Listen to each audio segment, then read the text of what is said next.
Привет, мои хорошие! Я вязала джемпер из ниток Санторини, Ярна. Хорошая ниточка, это хлопок 100%, моточки 50 грамм и длиною 250 метров. Артикул 201. Ссылку под видео я оставлю на эти ниточки. Кто захочет, девочки, кто живет в Украине, может купить.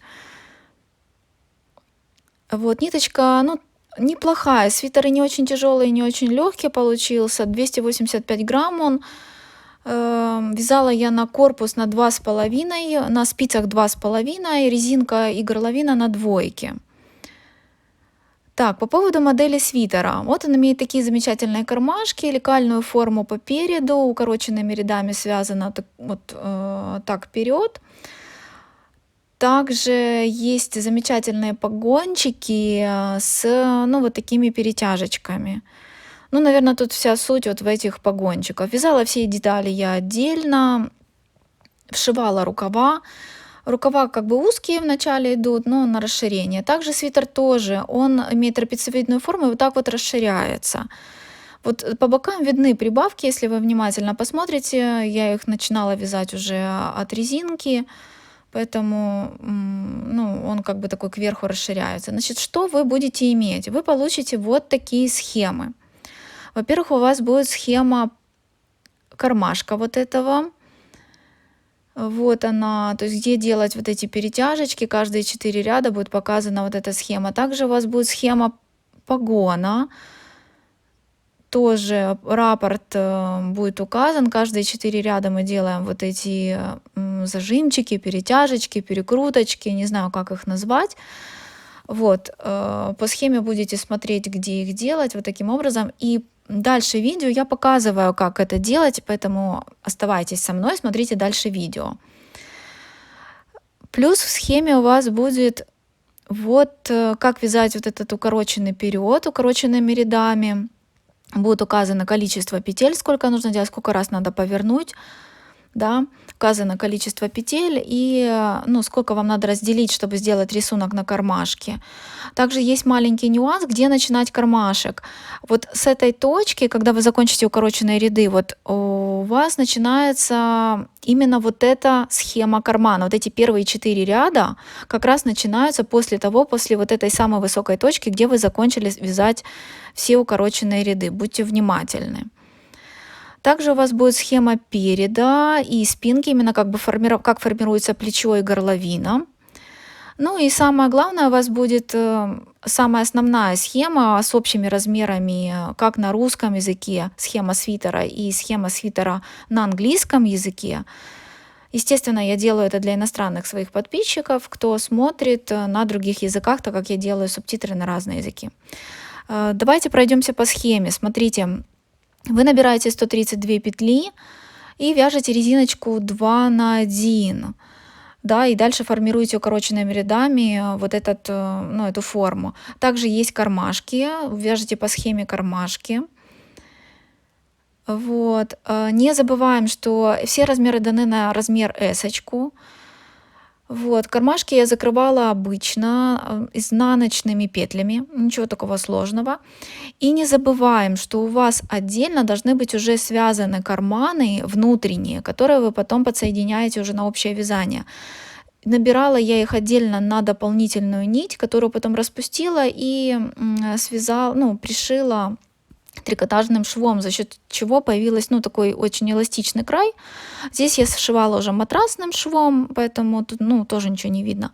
И не забываем, что когда мы связали резиночку, потом у нас идет увеличение. Вот по бокам указаны прибавочки, их 12 раз надо сделать с каждой стороны.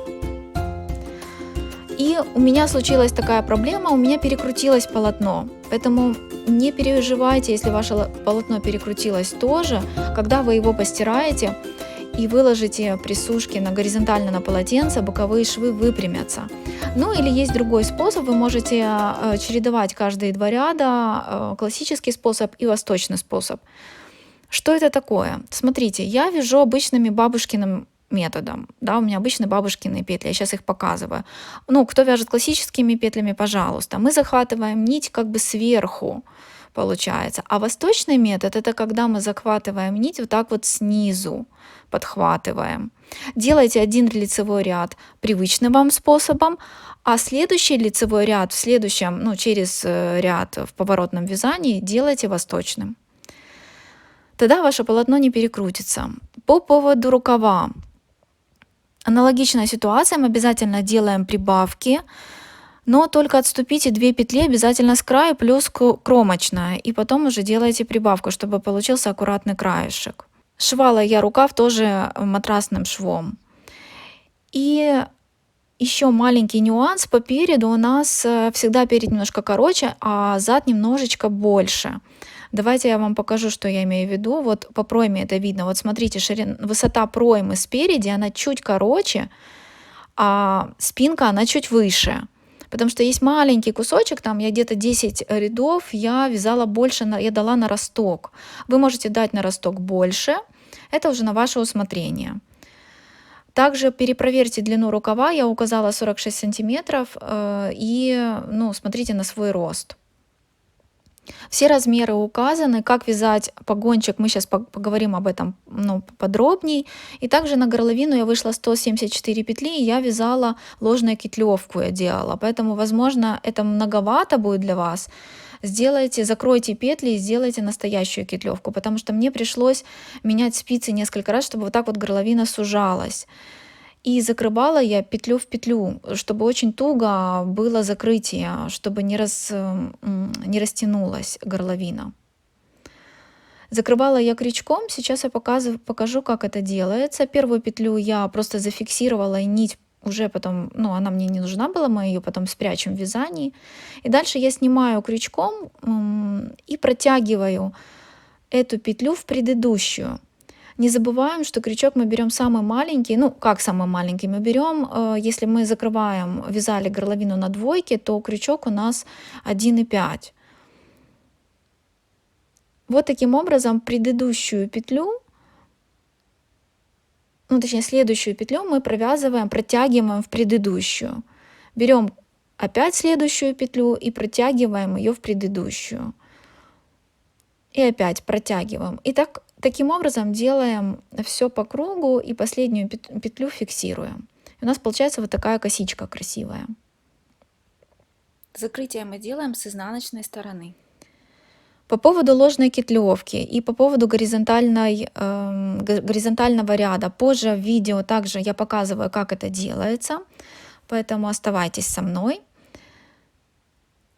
И опять-таки закрыть горловину можно любым способом, который вам нравится. Под видео есть все размеры, есть эти схемы, пожалуйста, скачивайте. А кто хочет узнать подробнее, оставайтесь со мной и смотрим видео дальше. И, конечно, подписываемся и ставим лайк под этим видео.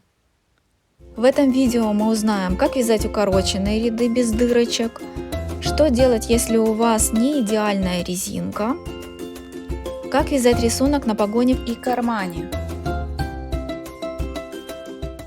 как связать погон по форме плеча, также как закрыть петли на плече и спинке, так чтобы не стянуло, и как связать горизонтальную цепочку на лицевой глади. Начинаем с наших укороченных рядов. Такой период у меня получился, где укороченные ряды переходили уже в кармашки, и рисунок переходил в кармашки. Мне понравилась эта идея, надеюсь, вам тоже. Давайте посмотрим на схему, и я расскажу, как она вяжется. Набирала я 130 петель плюс 2 кромочные, и делала я 9 вот таких укороченных рядов, поворотов справа и слева, через каждые 6 петель. По центру между ними у меня было 24 петли. И вот когда я дошла последние 9 раз, я дошла до конца, и мне надо было уже провязать полностью весь период, и потом опять уже со следующего края справа начинать следующие 9 раз поворотов делать. И маленький нюанс. Если у вас не очень хорошо получается резинка, как у меня, но она у меня такая, то вот маленькая хитрость. Вяжите резинку другим немножко способом. Что делать, если ваша резинка 1 на 1 или 1 на 2 не идеально? Ну, можно научиться вязать ее и посидеть от этого. Похожий рисунок резинки можно использовать при поворотном вязании.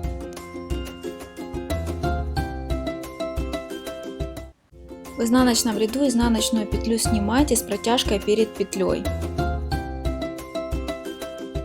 Я использовала этот метод на горловине. Посмотрите, какие ровненькие ряды у меня получились. Мне очень понравилось. Я пожалела, что я не использовала это раньше и на всем вязании, но я хочу сейчас поделиться с вами. И вот посмотрите, у меня образец уже связан тоже этим методом. Это когда мы вяжем в лицевом ряду все петли провязываем, а с изнанки мы нашу вот эту лицевую, а с изнанки она изнаночная, мы ее просто снимаем и делаем протяжку спереди. Что нам нужно делать? Вот смотрите, будем считать, что у меня провязаны уже 20 рядов нашей резинки. И вот давайте я покажу, как делать первый укороченный ряд. И неважно, сейчас это связана резинка 2 на 1 классическая или вот такая хитрая, где мы снимаем эту петлю. Вяжите тем способом, который у вас получается лучше всего. Ну и сейчас я покажу, как сделать, как повернуть так, чтобы не было дырочек. На образце я буду вязать новым способом и с изнаночной стороны буду как раз снимать изнаночную петлю и делать протяжку перед петлей. Вот мы провязали наши 6 петель, и теперь мы должны повернуть просто.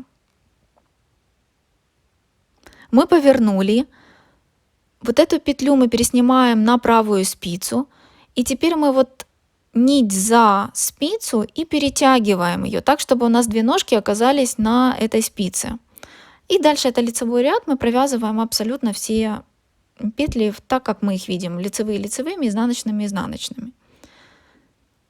Теперь давайте еще раз пройдемся по укороченным рядам и провяжем вот эту, закрепим эту петлю, которая у нас была такая перекрученная. Так как это изнаночный ряд, то я петлю изнаночную снимаю. А вот наша петля, которая у нас была такая с двумя ножками. Смотрите, я протягиваю, сейчас я немножко сфокусируюсь. Вот, смотрите, мы поддели, как она на спице одета. Мы ее продели, провязали обычной лицевой петлей. Вот она. Дальше нам надо провязать еще 6 петель и сделать опять поворот. Вот, поворачиваем мы здесь, это у нас лицевые петли. Мы поворачиваем, здесь она у нас изнаночная. Мы переснимаем ее на правую спицу. Опять вот так вот затягиваем нить за спицу и начинаем вязать нашу изнаночную петлю следующую. То есть дальше вяжем просто по рисунку.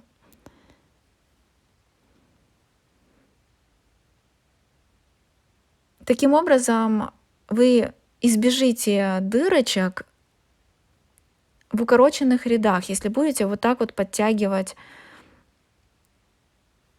ниточку. И теперь смотрите, когда вы провязали полностью, представим, что мы провязали 9 раз, 9 наших поворотов сделали, вот, вы должны провязать полностью ряд до конца, до следующего края, да, и начать делать эти же повороты уже с другого края. То есть если это был левый край, то теперь мы делаем это справа. Вот смотрите, я провязала и справа, и слева. У нас есть теперь длинные бочка, и по центру, вот видно, да, какие более удлиненные краешки, и по центру у нас более короткий край. Вот, и с этого момента вы должны начать распределить, уже с этого момента вы должны распределить рисунок на карманы и на центральную часть. Дырочек никаких не видно, все замечательно, и продолжайте вязать дальше по рисунку. Как сделать перетяжки в погоне? На этом видео хочу показать, как делаются вообще вот эти перетяжки, сам принцип. Мы не будем провязывать весь рисунок, частично у меня уже провязан, мы отступаем по схеме 10 рядов, потом каждые 4 ряда и делаем вот эти перекрутики. В кармане перекруты делаются с тем же принципом, как и на погоне. Будьте внимательны, как бы делаем от центра и идем вправо и влево. Вот у меня уже связаны два крайних, и теперь мне надо вовнутрь пойти, сделать внутри перетяжки 2. По такому же принципу мы делаем перетяжки и на кармане. Просто смотрите по схеме, где именно они расположены. Перетяжки мы делаем с изнаночной стороны. Просто следим, иногда мне, так легче переворачивать на лицо и смотреть, где находится, как-то по лицу легче видно, где находится вот эта перетяжка. Поэтому я переворачиваю, всегда контролирую.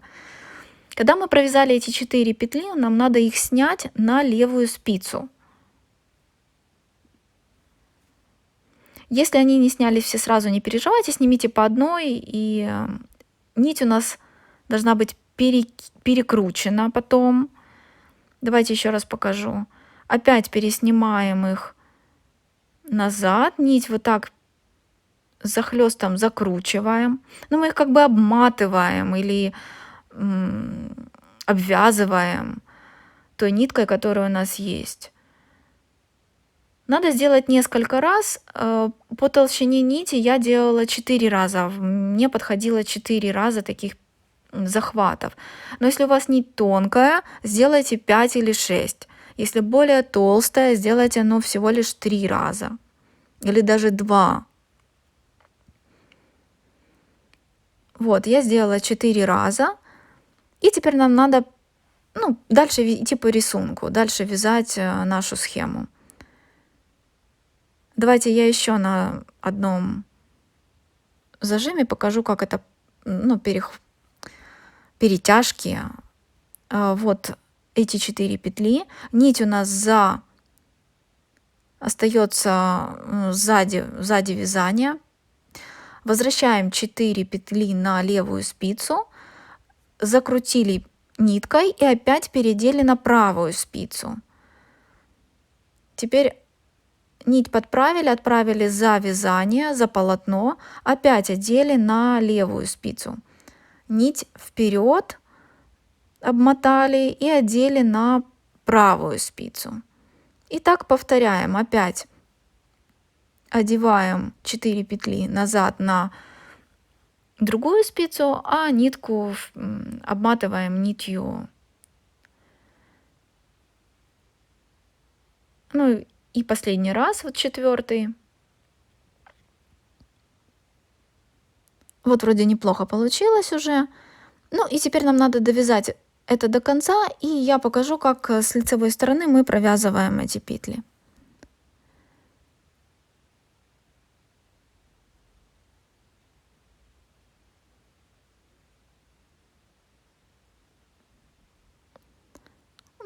Перепроверяйте, чтобы просто перетяжки были на том месте, на котором они, друг над дружкой там шли по рисунку.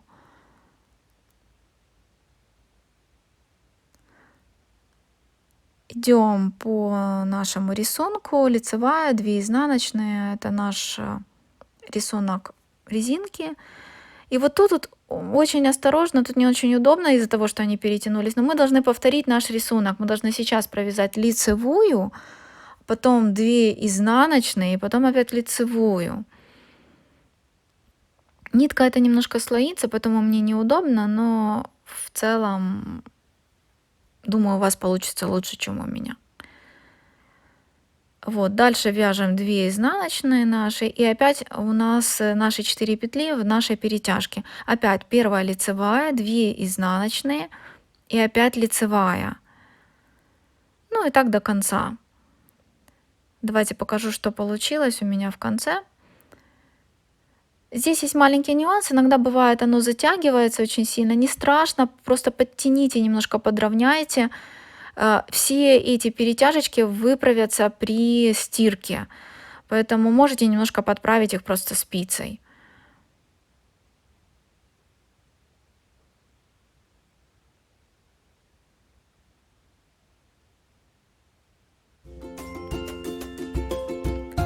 Формирование плеча. Сокращение петель между передом и погоном. Как сделать вот такое плечо с погоном, который имеет изломанную форму? Вот видите, у меня здесь вначале идет горизонтально, а потом идет уклон. Также я вам расскажу, как набрать эти петли для погона. Сам орнамент я показывать не буду, я только что показала его, и по схеме вы его свяжете. Главное, суть показать вам, вот видите эти точки крайние? Это ширина вашего плеча. Потому что вот эта часть, которая со скосом, это уже, в общем-то, рукав. Вот она идет под определенным уклоном. На схеме у вас указано как раз, как вязать вперед и спинку. Спинку я вообще вязала отдельно, потом по краю я пришивала. А по переду, я не знала, как показать этот погон, он как бы горизонтально показан. Понятное дело, он идет под углом, вы его вяжете сразу, вы вот здесь набираете дополнительные петли, и потом у вас идет сокращение. Вам надо провязать 32 ряда с сокращением 2 вместе. И вот эти 10 петель, это такая небольшая хитрость, которую я покажу в конце. Также у меня разделена схема на середину. Здесь вы уже формируете сразу окат горловины и одновременно начинаете формировать уклон с погоном, да, то есть уклон плеча. Я сейчас на примере вам покажу, как вот этот кусочек формируется.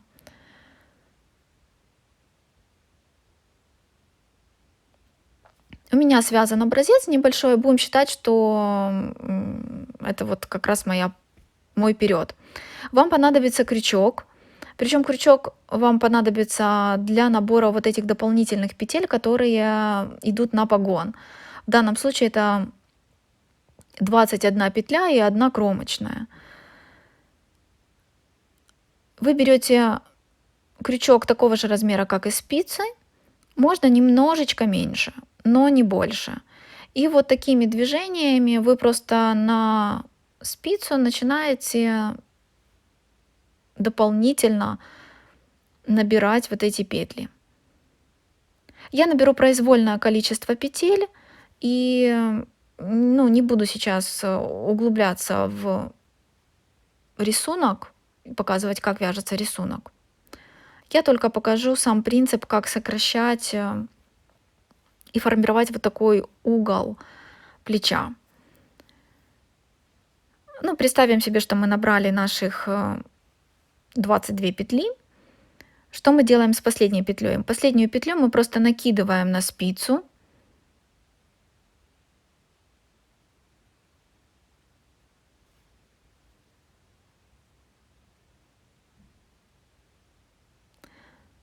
И дальше нам надо будет уже вязать по схеме.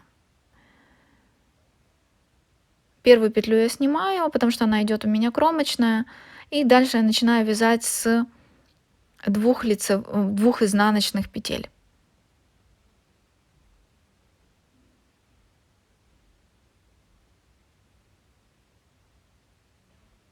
Я сейчас провяжу все изнаночными, просто чтобы дойти до конца, и начать показывать вам сокращение.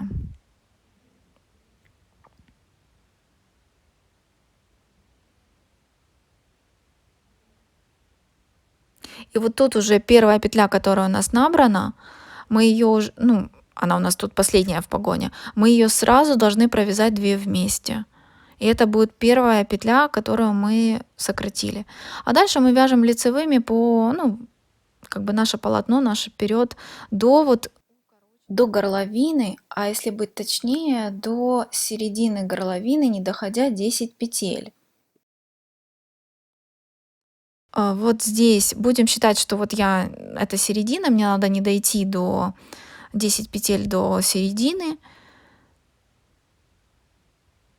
Вот я не дошла, как будто бы у меня там стоит маркер, и это середина, я не дошла, я поворачиваю.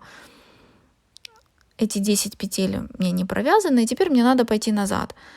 Опять-таки наши укороченные ряды мы делаем вот такую сильную перетяжку, чтобы 2 ножки оказались на спице. И дальше вяжем изнаночными петлями до конца. И не забываем, что мы укорачиваем в изнаночном ряду тоже на погоне, вот этот угол плеча, вот этот вот, он формируется как с лица, так и и с изнанки. Вот я не дошла 2 петли. И теперь смотрим, как они стоят. Нам надо их поставить в правильном расположении. Надо, чтобы вот эта петля оказалась сверху. Сейчас я наведу. Поэтому мы переставляем эти 2 петли в нужном направлении, делаем, чтобы она оказалась сверху. И вот захватываем 2 петли вот таким способом и провязываем изнаночную петлю. С лица она будет лицевая. Ну и дальше погон по рисунку. Теперь как с лица эти 2 петли мы провязываем.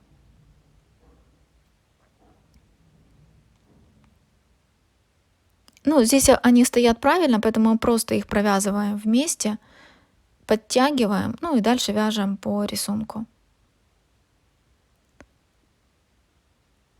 Ну и не забывайте, что у нас идет формирование горловины, и мы доходим 5 петель, нам надо не дойти. Вот я не дошла, еще очередные 5 петель. Таким образом у меня на спице уже 15 петель, и дальше мы поворачиваем.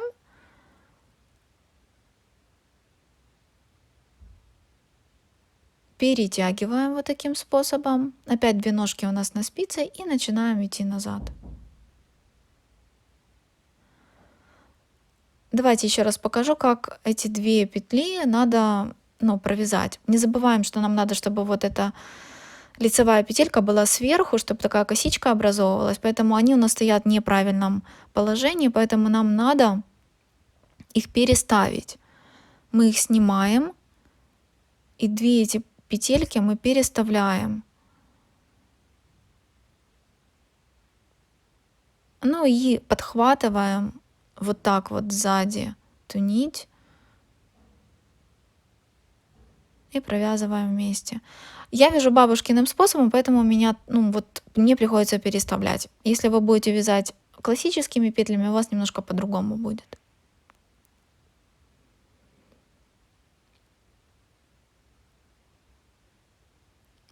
И теперь смотрите, вам надо сформировать, вот у вас уже, у меня получается эта косичка красивая. Вам таким образом надо провязать 32 петли, и параллельно вы формируете, естественно, горловину. Вот эта косичка, она красиво смотрится, но вы доходите до плеча, до поворота. Вот вы сформировали вот этот краешек. Ну и теперь вам надо вот эти 10 петель провязать горизонтально. Представим, что у меня провязано уже 32 ряда, которые указаны на схеме, вы будете иметь эту схему. И теперь надо провязать вот эти 10 горизонтальных петель. Поэтому на образце представим, что это произвольно, и теперь вот первый ряд. И теперь мне надо сделать 10 вот этих поворотных петель горизонтально. Мы сократили, вот провязали 2 петли вместе, и теперь мы поворачиваем.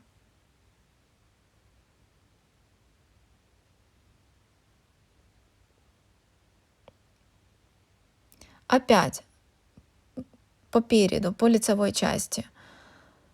Я провязала плечо, а теперь мне надо опять сократить. Только смотрите, чтобы были петли не перекрученные.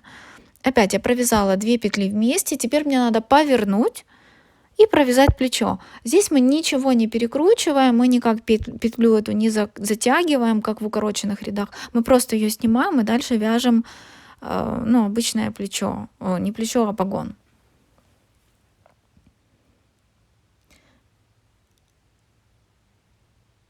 Давайте еще раз покажу. Вот наш погончик, мы его провязали, и теперь нам надо вот эту петлю вместе со следующей провязать 2 вместе. Я переставляю, потому что у меня перекрученное было. И вот так я провязала, и теперь назад опять. Ну и так делаем 10 раз. Я довяжу до конца этих 10 раз и покажу, что получилось сейчас.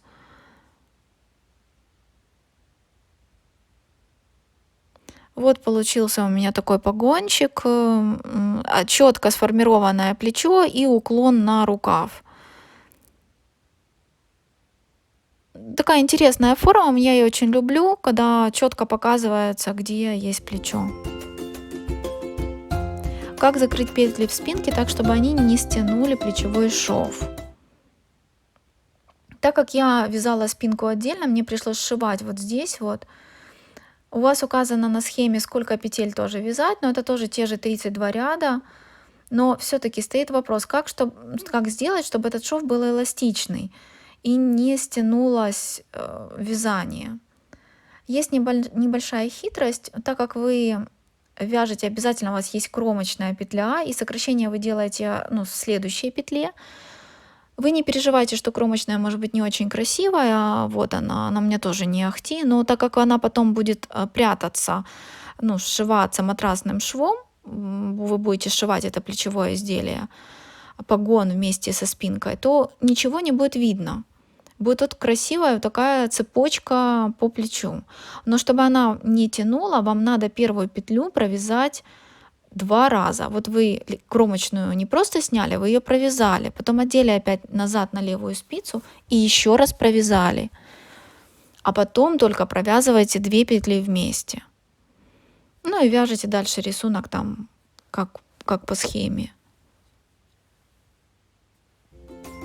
Набор петель для горловины, имитирующий кетлевку, или как сделать горизонтальную дорожку из лицевых петель. Соедините вместе спинку и вперед, используйте матрасный шов для сшивания плеча, он лучше всего подойдет в этом случае. После этого оденьте петли горловины на круговые спицы меньшего размера и повторяйте за мной. Я сейчас не сшивала половинки, я буду показывать всего лишь навсего на одной половинке, но представьте себе, что у вас уже круговое вязание. Что вы делаете? Первую петлю я снимаю, вторую я провязываю лицевой.